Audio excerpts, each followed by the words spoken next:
नमस्कार, मी सोनाली. आज सकाळ सकाळ कॉलेजला जायचं होतं. म्हटलं जरा शॉर्टकटने जावं म्हणून असं बोगद्यातून गेले. कशाचं काय एवढी घाबरलेली ना, पुढं मागं कोण दिसत नव्हतं. त्यात गाड्या एवढा स्पीडमध्ये येत होत्या. त्यानंतर दुकानात गेले. पहिलं ब्लॅक बाइंडिंग घेतलं. झाले का पहिलं झालं नव्हतं, थोडंसं थांबलं आणि ब्लॅक बाइंडिंग घेऊन कॉलेजमध्ये जमा केलं. घरी जाताना असं बदाम शेक घेतलं कारण रुद्रला आणि पप्पांना घ्यायचं होतं. त्यानंतर आम्ही असं बाहेर गेलो होतो टेरेसवरती. का गेलो होतो तो नंतरच्या व्हिडिओमध्ये सांगते. पण हे एवढं छान वाटत होतं ना, वातावरण खूप सुंदर होतं. त्यानंतर ही दोघं बघा असे खाली वाकून वाकून बघत होते कारण त्यांना गाड्या खाली दिसत होत्या. त्यानंतर शॉर्टकट निघालो. कशाचं काय एवढं घाबरलो ना की ते कडनं गवत खूप मोठं मोठं होतं. तरी पण भेदभेद गेलो. शेवटी जाताना पार्लेचा पुडा आणि त्याच्या हातामध्ये आहे तो ABCDचा पुडा असा घेतला आणि घरी जाऊन ABCD मोजून आम्ही खात होतो.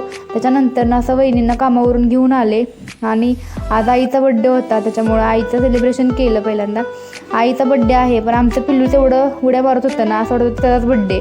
त्यानंतर भाऊ बघा. धन्यवाद.